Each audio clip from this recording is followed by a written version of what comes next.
News now देखने वाले सभी दर्शकों का स्वागत है। आज कर्नाटका के रिजल्ट्स थे और क्या सच में खुली है नफरत के बाजार में पहली मोहब्बत की दुकान। जी हाँ, राहुल गांधी का यही कहना है कि आज पहली मोहब्बत की दुकान जो है वो खुल चुकी है और परिणामों के बारे में ज़्यादा बात करेंगे। और हमारे साथ स्टूडियो में हैं भारतीय जनता पार्टी से हैं हमारे साथ डॉक्टर ताहिर चौधरी, जो कि स्पोक्स पर्सन है भारतीय जनता पार्टी के, और कांग्रेस की तरफ से हमारे साथ हैं डॉक्टर जहांजेब सिरवाल, जो कि स्पोक्स पर्सन हैं जम्मू कश्मीर कांग्रेस के। आप दोनों का प्रोग्राम में स्वागत है। शुक्रिया। जहांजेब, आपसे शुरू करना चाहूँगा। कर्नाटका के परिणाम कुछ उसी तरह से आए थे जो एग्जिट पोल बता रहा था, और हमने देखा था कि कैंपेनिंग के दौरान ही एक हवा सी बनी थी कांग्रेस की, लेकिन कहीं ना कहीं भारतीय जनता पार्टी ने भी पूरी कोशिश की थी। खुद प्रधानमंत्री ने बहुत सारी रैलीज वहाँ पे की और पूरा जोर लगाया था कि किसी तरह से कर्नाटकों का जो है वो रिपीट किया जाए। लेकिन आज जो परिणाम है वो बिल्कुल अलग है, और हमने देखा कि जब हम इस प्रोग्राम को रिकॉर्ड कर रहे थे लगभग 130 सीटों पे जो है वो कांग्रेस लीड कर चुकी है, और शाम तक फाइनल फिगर्स भी जो है वो आ जाएंगे। आपसे जानना चाहूँगा कि इन परिणामों को देखते हुए कांग्रेस की जमात जो है वो क्या सोचती है। जी फहीम साहब, सबसे पहले तो आपके माध्यम से कर्नाटका की पूरी जनता को मुबारकबाद है, क्योंकि ये जीत जो है ये कर्नाटका की जीत है। और ये मैं बहुत जिम्मेदारी से इसलिए कह रहा हूँ क्योंकि आपने पूरी इलेक्शन कैंपेन कर्नाटका की बहुत क्लोजली ऑब्जर्व की होगी। कर्नाटका चुनाव कर्नाटका के लोकल इश्यूज को लेकर लड़ा जा रहा था। कर्नाटका में जो भ्रष्ट भारतीय जनता पार्टी की सरकार पिछले 5 साल से राज कर रही थी, उस भ्रष्टाचारी सरकार के खिलाफ चुनाव लड़ा जा रहा था, जिस सरकार को कर्नाटका के लोगों ने रिजेक्ट करके संविधान की जीत करा के, लोकतंत्र की जीत करा के और कर्नाटक के लोकल इश्यूज की जीत करा के भारतीय राष्ट्रीय कांग्रेस को पूर्ण बहुमत दिया। दूसरी और अहम बात जो आपने सवाल के माध्यम से भी उठाई कि इस चुनाव में सबसे ज्यादा फोकस खुद प्रधानमंत्री नरेंद्र मोदी जी का रहा।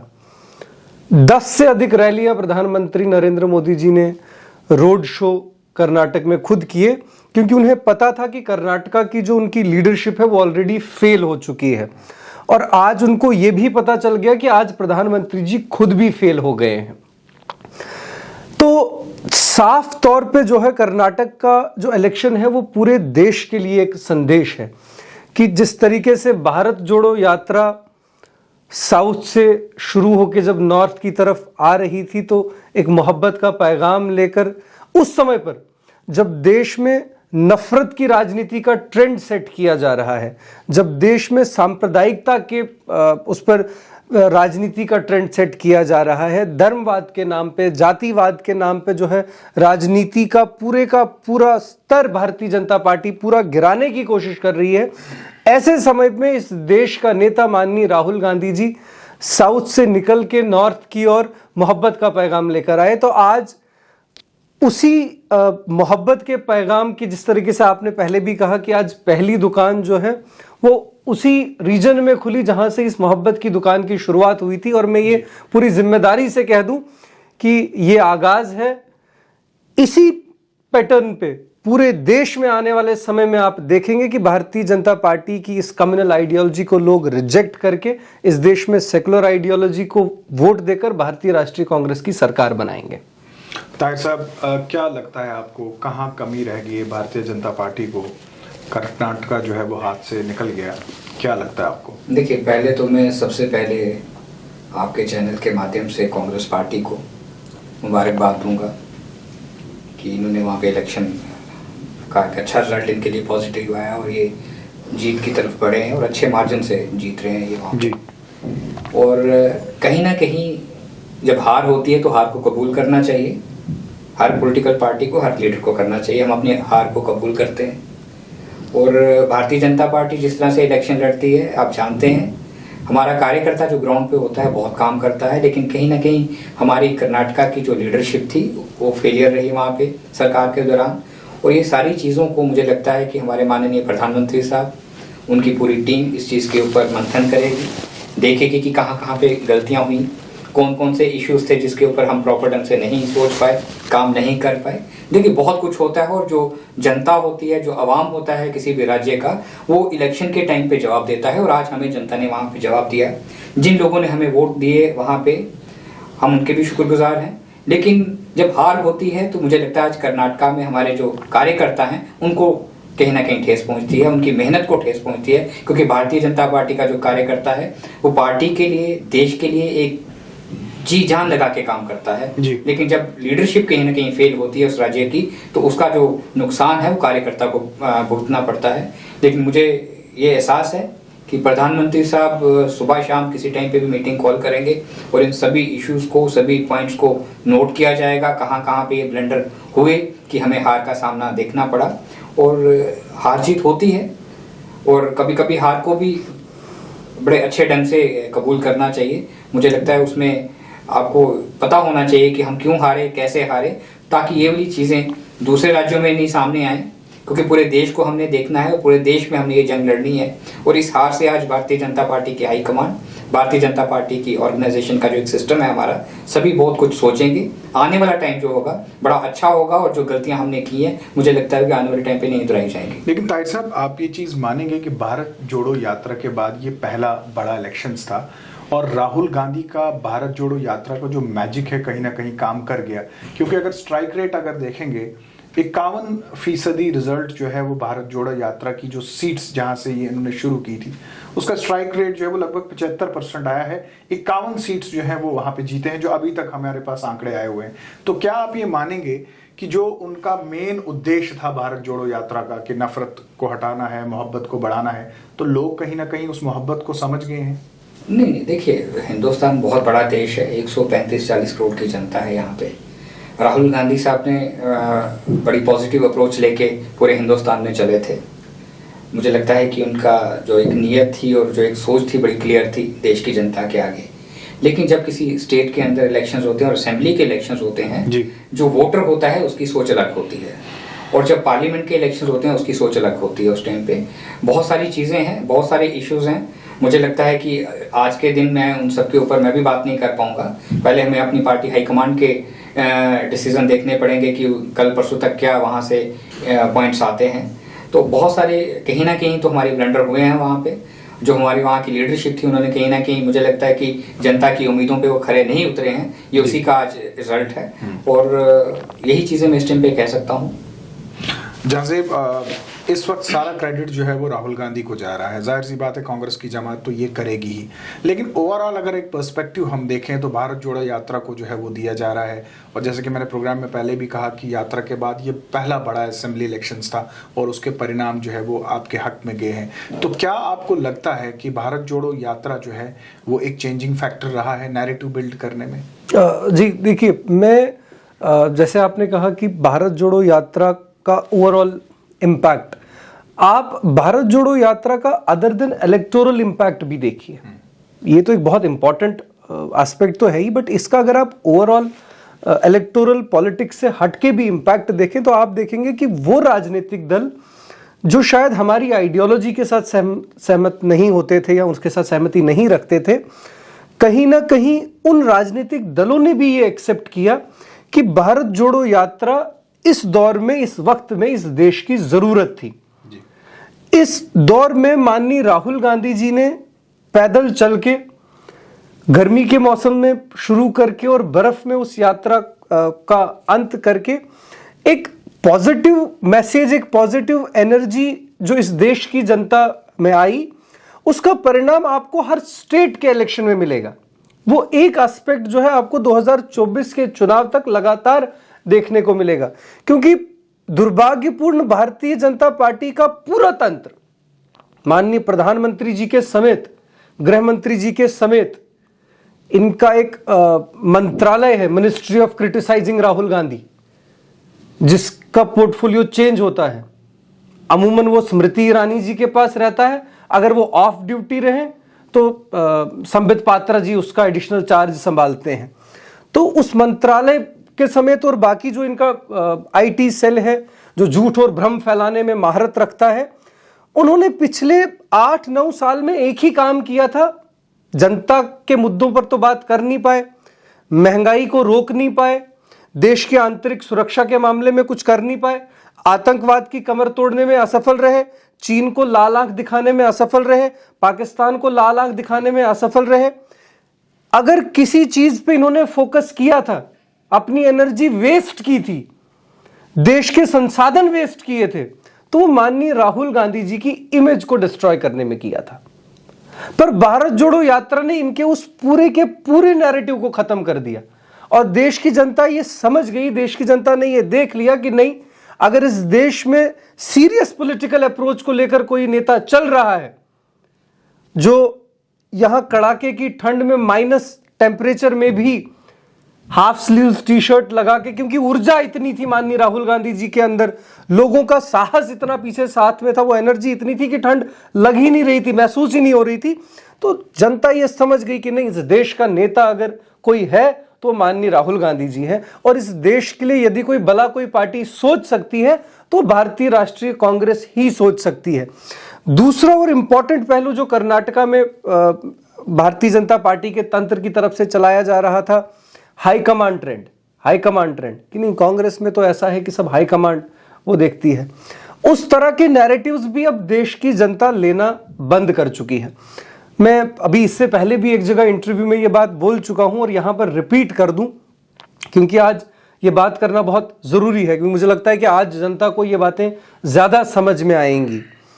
पहली चीज, जिस तरीके से कर्नाटका में हुआ इस तरीके से पूरे देश में होना चाहिए कि प्रधानमंत्री जी के विक्टिम कार्ड के ऊपर कांग्रेस पार्टी का गारंटी कार्ड चला। प्रधानमंत्री जी जहां जहां रैली में जा रहे थे वहां रो रहे थे। अरे आप इस देश के प्रधानमंत्री है, भारतीय जनता पार्टी के अध्यक्ष नहीं है। आप 130 करोड़ भारतवासियों के प्रधानमंत्री हैं, ना कि भारतीय जनता पार्टी के प्रधानमंत्री। मित्रों, मुझे कांग्रेस पार्टी वाले गाली दे रहे हैं, किस नेता को गाली नहीं पड़ती है? आपने तो पूरा तंत्र राहुल गांधी जी और गांधी परिवार को गालियां देने पर लगा दिया था। आप तो 2 रुपए पर ट्वीट पैसा देते हो कांग्रेस पार्टी को गाली देने वालों को। आप तो कांग्रेस पार्टी को गाली देने वालों को प्रोटोकॉल देते हो, पर यदि मोदी जी को किसी ने गाली दे दी तो विक्टिम कार्ड खेलना शुरू कर दिया। अगर राहुल गांधी जी गालियों की लिस्ट बनाना शुरू कर दें तो मुझे लगता है एक और यात्रा खत्म हो जाएगी, पर गालियां खत्म नहीं होंगी जितना भारतीय जनता पार्टी का सेटअप माननीय राहुल गांधी जी को गालियां देता है। तो इस तरह के पूरे जो नैरेटिव्स भारतीय जनता पार्टी ने सेट किए थे, और ये आज से नहीं, आप स्टेट इलेक्शंस में देखिए, छत्तीसगढ़ की जनता ने इनको रिजेक्ट किया, मध्य प्रदेश की जनता ने इनको रिजेक्ट किया, महाराष्ट्र की जनता ने इनको रिजेक्ट किया। आज साउथ इंडिया भाजपा मुक्त हो गया है। इनके कांग्रेस मुक्त सपने का तो पता नहीं, पर आज देश का एक बहुत बड़ा हिस्सा भाजपा मुक्त हो गया। केरला ने इनको रिजेक्ट कर दिया, पंजाब ने इनको रिजेक्ट कर दिया, हरियाणा ने इनको रिजेक्ट कर दिया, हिमाचल ने इनको रिजेक्ट कर दिया। अब टीवी स्टूडियोज पे मोदी जी का चेहरा दिखाने से मोदी जी नहीं बिकेंगे। और आज आपने देखा कि जैसे ही भारतीय जनता पार्टी के खड्डे में जाने का समय आया, आदरणीय नड्डा जी सामने आ गए। यदि जीत रहे होते तो नरेंद्र मोदी जी का चेहरा होता, पर हार गए तो नड्डा जी। ये कोऑर्डिनेशन है इनके संगठन की, जो कहते हैं कि हम तो मशीन है, हमारे पास तो मोदी जी हैं, सुपर पावर है। पर आज इनको भी सोचने की जरूरत है। मैं फिर कहूं कि प्रधानमंत्री जी किसी पार्टी के प्रधानमंत्री नहीं, वो प्रत्येक देशवासी के प्रधानमंत्री है और मेरे भी प्रधानमंत्री हैं। आज इनकी पार्टी को ये चीज सोचनी चाहिए कि जिस राजनीति को ये बढ़ावा दे रहे हैं, जिस राजनीति को ये फ्यूल कर रहे हैं, वो राजनीति एक दिन इनको जला देगी, क्योंकि वो राजनीति इस देश को जलाने पे लगी हुई थी। वो राजनीति इस देश के संविधान को जलाने पे लगी हुई थी। वो राजनीति इस देश के लोकतंत्र को जलाने पे लगी हुई थी। आज कर्नाटका ने यह संदेश दे दिया है, आने वाले समय में 2024 में देश के प्रत्येक राज्य में, हर एक लोकसभा कॉन्स्टिट्यूएंसी में ये मोहब्बत की दुकान खुल के रहेगी। डॉक्टर साहब, आपने जहाजेब को तो सुना ही, अगर थोड़ा सा हम एक निचोड़ निकाले इनके इस जवाब का, एक आरोप ये इनका ये है कि कर्नाटका में जो मोदी मैजिक था वो नहीं चला, और ये पहला डाउनफॉल है हम कह सकते हैं, क्योंकि पास्ट प्रैक्टिस जो रही इलेक्शंस में, जो हमने असेंबली इलेक्शंस देखे हैं, उसमें कहीं ना कहीं जो प्रधानमंत्री द्वारा जो कैंपेन वगैरह की जाती है, तो वहाँ पे रिजल्ट्स जो थे वो बड़े पॉजिटिव रहे भारतीय जनता पार्टी के लिए। तो क्या आप ये मानेंगे कि कहीं ना कहीं जो मैजिक है वो नहीं दिखा? नहीं, मैजिक की बात नहीं। देखिए, कांग्रेस पार्टी की आज जीत हुई है और उनके प्रवक्ता कुछ भी कह सकते हैं और हम सुन भी रहे हैं। मैं वैसे हर बात सुन लेता हूँ, लेकिन मैं बात हकीकत पे करता हूँ, सच्चाई पे करता हूँ। अच्छी बात है, इनको आज जीत मिली और जीत मिलनी भी चाहिए। अगर वहाँ पे अवाम खुश नहीं था हमारी सरकार से, हमारी लोकल लीडरशिप से खुश नहीं था कर्नाटका का अवाम, तो उन्होंने अपना जो एक वोट डाल के जो फैसला दिया जाता है वो उन्होंने दिया। लेकिन बात यह है कि प्रधानमंत्री साहब के मैजिक की हम बात नहीं कर सकते। प्रधानमंत्री साहब का जो एक सोच है पूरे देश को लेके, एक एक इंसान को लेके बड़ी पॉजिटिव सोच रहती है। वो जो रात को सोचते हैं और अगर उनको लगता है कि इस चीज़ का फ़ायदा पूरे हिंदुस्तान के आवाम को मिल सकता है, तो मुझे लगता है कि सुबह उस चीज़ को देश में इम्प्लीमेंट किया जाता है। लेकिन बहुत सारी चीज़ें हैं, बहुत सारे इश्यूज़ हैं पार्टी के, सरकार के, उन चीज़ों को देखा जाएगा। और जहाँ तक प्रधानमंत्री साहब के ऊपर उंगली उठाई जाए कि उनका मैजिक काम नहीं किया, देखिए हार जीत होती रहती है। हम नहीं सोच सकते कि कर्नाटका हारने के बाद भारतीय जनता पार्टी अपने हाथ नीचे करके और सर नीचे करके हम लोग बैठ जाएंगे। मुझे लगता है इससे हमारे में पॉजिटिव एनर्जी ज़्यादा आएगी भारतीय जनता पार्टी में, और हमारा एक एक कार्यकर्ता डे नाइट जो काम करता है उसका काम करने का तरीका और स्ट्रांग होगा और आगे हम बढ़ेंगे। और मुझे लगता है 2024 बहुत जल्दी आ रहा है, इन सभी चीज़ों का जवाब हम तब देंगे। डॉक्टर साहब, थोड़ा सा जम्मू कश्मीर के हवाले से भी बात करना चाहेंगे। जाहिर सी बात है कि कर्नाटका के जो परिणाम सामने आए हैं, अक्सर यहाँ पे एक सवाल आपकी जमात से पूछा जाता है कि जम्मू कश्मीर में इलेक्शंस क्यों नहीं हो रहे हैं, और अब शायद वो सवाल जो है वो ज़्यादा पूछा जाएगा, क्योंकि शायद ये कहा जाएगा कि आप चूंकि कर्नाटका के जैसे परिणाम कहीं जम्मू कश्मीर में ना हो, इसीलिए जम्मू कश्मीर में जो है वो इलेक्शंस नहीं हो रहे हैं। ऑल्दो ये मैंडेट जो है वो इलेक्शन कमीशन का है, लेकिन जाहिर सी बात है कि चूंकि आप इक़्तिदार में हैं केंद्र में, तो आपसे ये सवाल जो है वो बार बार पूछे जाएंगे। क्या आपको लगता है कि इन परिणामों का असर आने वाले जो पार्लियामेंट इलेक्शंस हैं उन पे होगा, या जम्मू कश्मीर की जो सियासत है उन पे भी रहेगा? देखिए, जब किसी स्टेट में इस तरह के रिजल्ट्स आते हैं तो मुझे नहीं लगता है कि उसका असर जम्मू कश्मीर में आप देखो या पार्लियामेंट इलेक्शन पे देखो। जो हिंदुस्तान का वोटर है उसकी सोच पार्लियामेंट के टाइम पे अलग होती है वोट डालने की। आपने दिल्ली में भी देखी होगी ये चीज़, आपने देखा पार्लियामेंट की सीट्स कहाँ पे गई, और जब वहाँ की असेंबली की इलेक्शंस होती है तो कौन जीत के आता है। तो जो वोटर है उसका एक माइंडसेट है कहाँ वोट किसको देना है। आज के टाइम पे आप उसको ये समझाने की जरूरत किसी को नहीं होती है। जब पार्लियामेंट के इलेक्शंस आएंगे, मुझे लगता है कि जिस तरह से हम लोगों ने पिछले 5 सालों में काम किया है और जिस तरह से हम लोग काम डे नाइट कर रहे हैं, जो हमने पॉलिसीज पूरे देश के लिए लाई हैं, जो डेवलपमेंट के प्रोजेक्ट्स हैं, जो हर चीज़ के अंदर अगर बात की जाए, गरीब से लेके अमीर तक हर चीज़ को प्रधानमंत्री साहब ने ध्यान में रखा। मुझे नहीं लगता कि वो चीज़ें इस टाइम पे दोहराई भी जाएं, क्योंकि अक्सर हर चैनल के ऊपर हम वो चीज़ें दोहराते हैं। और जहाँ जम्मू कश्मीर की जब आप बात करते हो, मुझे लगता है कि बहुत जल्दी जो हमारा देश का जो सिस्टम है, इलेक्शन कमीशन ऑफ इंडिया, उसके ऊपर सोच रहा होगा। G20 के बाद मुझे लगता है कि कोई पॉजिटिव न्यूज़ जम्मू कश्मीर के लिए भी आएगी, क्योंकि यहाँ की जो रीजनल हमारी पार्टीज़ हैं, हमारी लीडरशिप है, बहुत परेशान रहते हैं। और यहाँ भारतीय जनता पार्टी खुद चाहती है यहाँ की लीडरशिप की इलेक्शन जल्दी से जल्दी हो, और जब इलेक्शन होंगे तो यहाँ का रिजल्ट जब सामने आएगा, मुझे लगता है वो अच्छा दिन होगा। उस दिन दोबारा बैठ के हम डिस्कस करेंगे कि कौन आज आगे बढ़ रहा है, और हमें पूरी उम्मीद है इंशाल्लाह हम जीतेंगे जम्मू कश्मीर में। हमने जिस तरीके से काम किया है, क्योंकि अभी कहने से कोई फ़र्क नहीं पड़ता, ये बात उसी दिन साबित होती है जिस दिन इलेक्शन होता है, काउंटिंग होती है, रिजल्ट निकलता है। बड़ी बदकिस्मती अगर हम जीत भी जाते हैं तो EVM पे निशाना उठाया जाता है। शुक्र है खुदा का कि आज इस तरह का रिजल्ट आया तो EVM के ऊपर उंगली नहीं उठाई गई। तो मुझे लगता है कि आने वाला टाइम बड़ा बेहतर होगा जम्मू कश्मीर के लिए। हम जीतेंगे, सरकार बनाएंगे, और बहुत सारे हमारे प्रोजेक्ट्स हैं जो अधूरे हैं, बहुत सारे ख्वाब हमारे अधूरे हैं जम्मू कश्मीर को लेके, इंशाल्लाह उनको भी पूरा करेंगे। जाज़ेब, हिमाचल के बाद अब कर्नाटका, और क्या आपको लगता है कि जम्मू कश्मीर की सियासत पे इन परिणामों का कोई असर रहेगा? जी देखिए, पहले तो मैं जैसे ताहिर साहब ने 2-3 बातें बहुत महत्वपूर्ण कही कि भाजपा भी चाहती है कि यहाँ पर चुनाव हो, तो इससे एक चीज़ तो स्पष्ट हो जाती है कि भारतीय जनता पार्टी का जो स्टेट यूनिट है, इनकी मोदी शाह कंट्रोल्ड सेटअप के साथ कोई कोऑर्डिनेशन नहीं है। यह स्पष्ट हो जाता है कि इनकी पार्टी में लोकतांत्रिक तरीके से फैसले नहीं लिए जाते हैं। जैसा देश के लिए मोदी जी का हिटलर शाही वाला रवैया है, मुझे अफसोस हो रहा है ये देखते हुए कि उनका अपनी पार्टी को लेकर भी वही तानाशाही रवैया है। क्योंकि अगर ये खुद चाहते हैं तो हम केंद्र शासित जम्मू कश्मीर में रहते हैं और केंद्र में इनका शासन है, तो जब चाहे तब चुनाव करवा देते। ये तो इनकी लीडरशिप कह रही है। अगर हम कहें तो ये कहेंगे कि अब तो कांग्रेस वाले कह रहे हैं अब तो चुनाव होना ही नहीं चाहिए। दूसरी और इंपॉर्टेंट बात, भारतीय जनता पार्टी को ये पता है कि हम इनडायरेक्ट कंट्रोल जो जम्मू कश्मीर पर किए हुए हैं, इससे हमारे अच्छे दिन यहां पर चल रहे हैं। जम्मू कश्मीर के तो कितने अच्छे दिन हैं ये रोज सड़कों पर पता चल रहा है।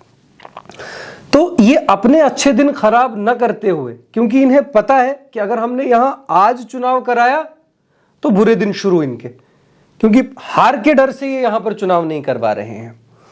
तीसरी और इंपॉर्टेंट बात ताहिर साहब ने कही कि हमने जो यहां पे काम किया, मैं 2-3 काम गिना देता हूं।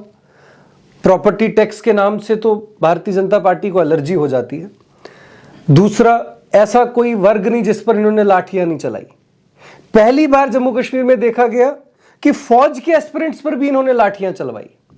एसएसबी घोटाला, ऐसा कोई एग्जाम नहीं जिस पर स्टे नहीं लगा हुआ है, ऐसी कोई रिक्रूटमेंट नहीं जिस पर स्टे नहीं लगा हुआ है।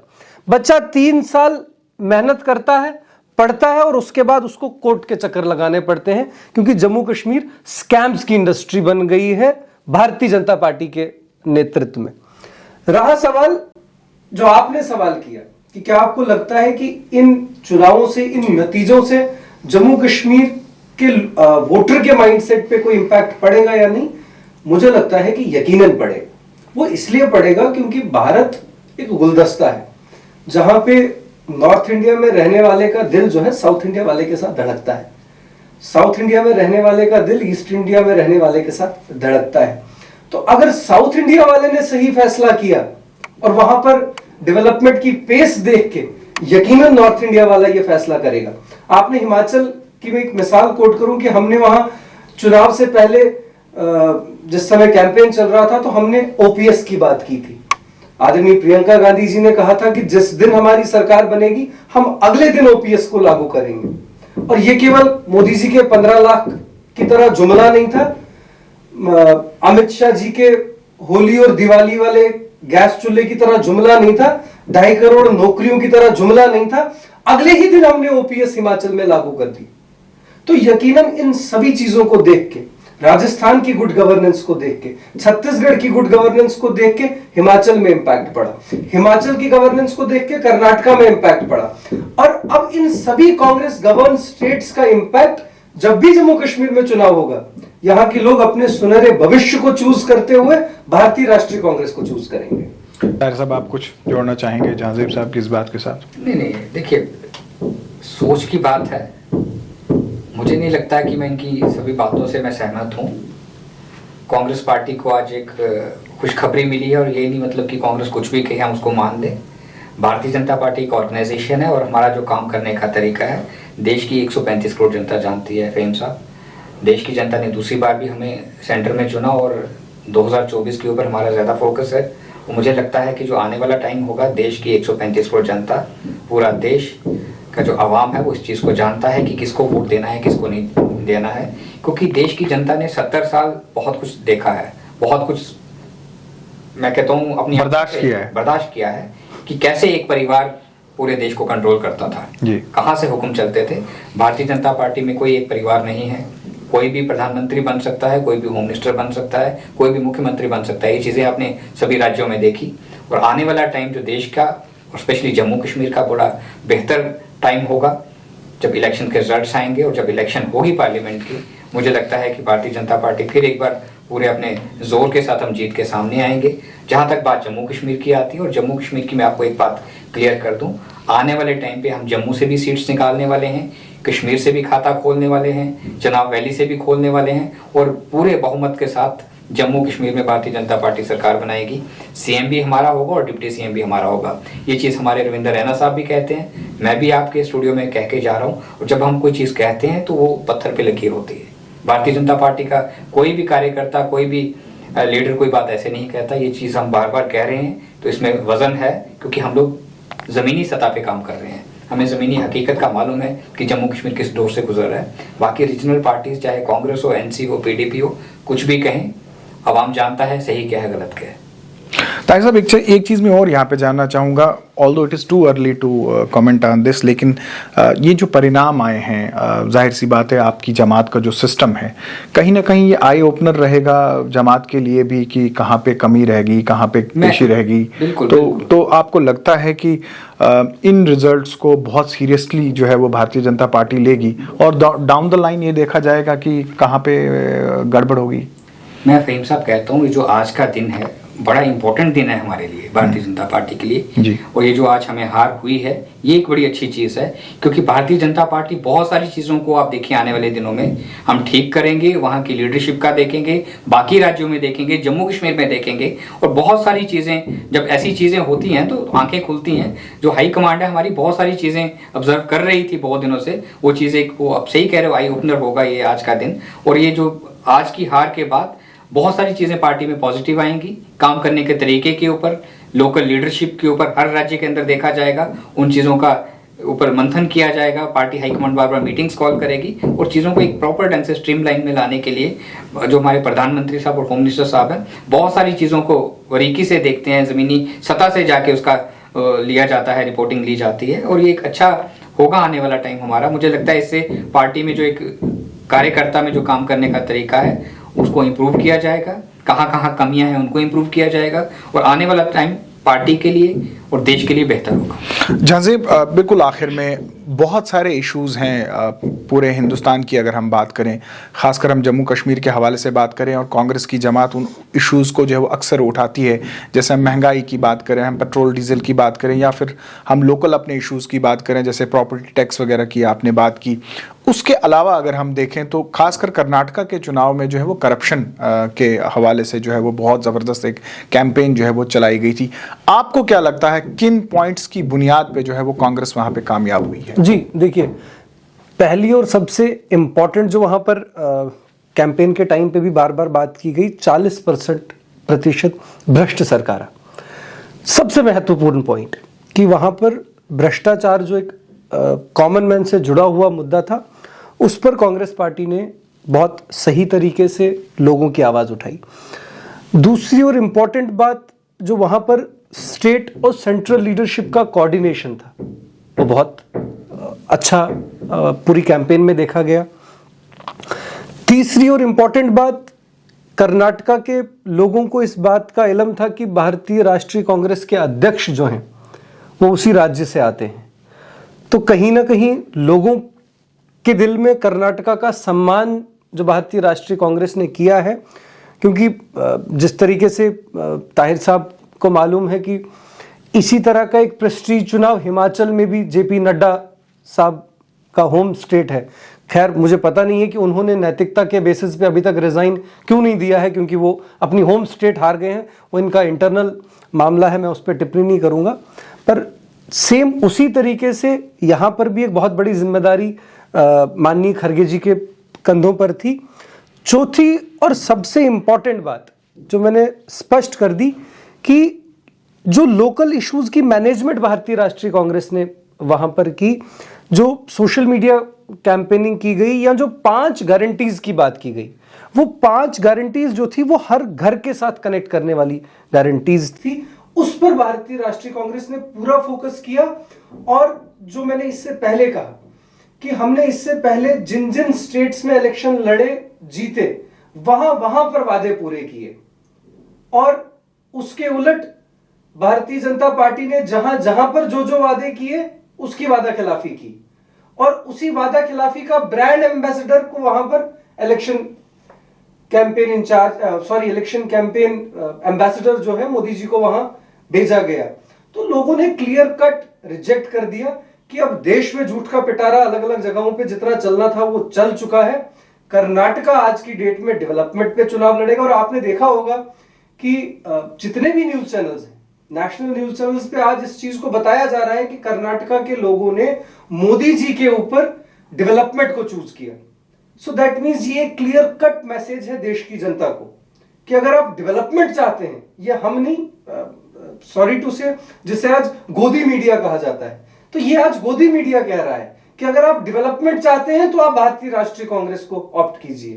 तो मुझे लगता है कि देश की जनता बहुत अक्लमंद है, वो अपने सुनहरे भविष्य को ढूंढना जानते हैं, देखना जानते हैं। तो मैं एक बार फिर आपके माध्यम से आदरणीय सोनिया गांधी जी को, माननीय राहुल गांधी जी को, प्रियंका गांधी जी को, खरगे जी को, DK शिव कुमार जी को, सीतारामैया जी को और खास तौर पे कर्नाटका की जनता को मुबारकबाद पेश करता हूं कि उन्होंने लोकतंत्र की, संविधान की और कर्नाटका की जीत कराई। और साथ में ताहिर चौधरी साहब को भी, जो इन्होंने कहा कि आने वाले समय में ये जो रिवाइवल के लिए कुछ कोशिशें करेंगे, उसके लिए ऑल द बेस्ट कहूंगा कि यकीनन हम हमेशा से ये मानते हैं, जैसे इन्होंने अपनी पूरी जो आपने इंटरव्यू सुना, इन्होंने इमीडिएटली कहा कि अब इलेक्शन के बाद जो है वहां पर ऑर्गेनाइजेशनल रिवाइवल पे काम होगा। Not even a single time भी मेरे बड़े भाई ने ये कहा कि हम वहां पर रोल ऑफ अपोजिशन क्या करेंगे, क्योंकि इनके लिए सत्ता फर्स्ट, सत्ता सेकंड और सत्ता थर्ड है। ये इलेक्शन में हारने के बाद दूसरे इलेक्शन की तैयारी करने लग गए हैं। इनके लिए अब इस चीज की कोई जिम्मेदारी नहीं है कि अब एज अपोजिशन भी हमारा कोई रोल है। तो इन सभी चीजों पर भी समय की सीमा है। मैं चाहता हूं कि आप इसको कंक्लूड करें। समय की सीमा है। बहरहाल मैं यही कहूंगा कि जनता जो है, जनता की अदालत सबसे बड़ी अदालत है और जनता का फैसला जो है वो सबसे बड़ा फैसला है। आज कांग्रेस के हक में जो है वो फैसला आया है और this is not the end of the world. और आने वाले समय में बहुत सारे चुनाव होने जा रहे हैं और हम ये देखेंगे कि कहाँ कहाँ खुलेगी मोहब्बत की ये दुकान, ये तो आने वाला समय ही बताएगा। आप दोनों ने समय निकाला, हमारे स्टूडियो में आए, आपका बहुत। तो ये था हमारा खास कार्यक्रम कर्नाटका के परिणाम को लेकर और कांग्रेस ने आज कर्नाटका में जो है वो बाजी मार ली है। सिंगल लार्जेस्ट पार्टी का खिताब जो है वो कांग्रेस ने जीत लिया है। और जैसे कि चुनाव से पहले ही इस बात का अंदाजा लगाया जा रहा था कि कांग्रेस का हाथ वहां पे मजबूत हो रहा है, तो आज परिणाम जो है वो साबित कर चुके हैं। आज के प्रोग्राम में बस इतना ही, इजाजत दीजिए।